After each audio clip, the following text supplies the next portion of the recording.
When browsing through Twitter or talking on a GD-themed Discord server, you will often find people complaining about the rating system. In giving a level a difficulty rating, RobTop, the developer of the game, shows that he thinks the level is good enough to be featured in the Awarded tab. Only RobTop himself can rate levels, and this is where things begin to fall apart. Back in 2013, this made sense as a way to do things, since there were only a few levels being shared, and it was easy to get into contact with RobTop through forums or something. But as the years went by and more people started creating rate-worthy levels, it became impossible for RobTop to do it on his own. And you may think that the next logical step would be to give more people the option to rate levels. However, RobTop decided to get a bit more smart than that.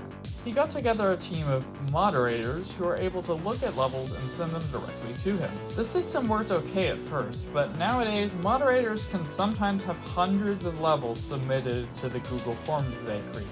It essentially becomes a game of luck whether or not your level will be seen by a moderator in the first place. And even if a mod does see your level and thinks it's good enough to be sent, RobTop still will sometimes reject it or even flat out ignore it. For years, people have been complaining about the rating system, and unfortunately, for now, it looks like RobTop doesn't have any plans to change it. According to the screenshot posted by Paco on Twitter, Viprin says this: "I also don't see Rob giving rating powers to anyone else ever. He really likes doing it himself." Now, you can get angry at RobTop all you want, but I want us to take a second to look at this from his perspective.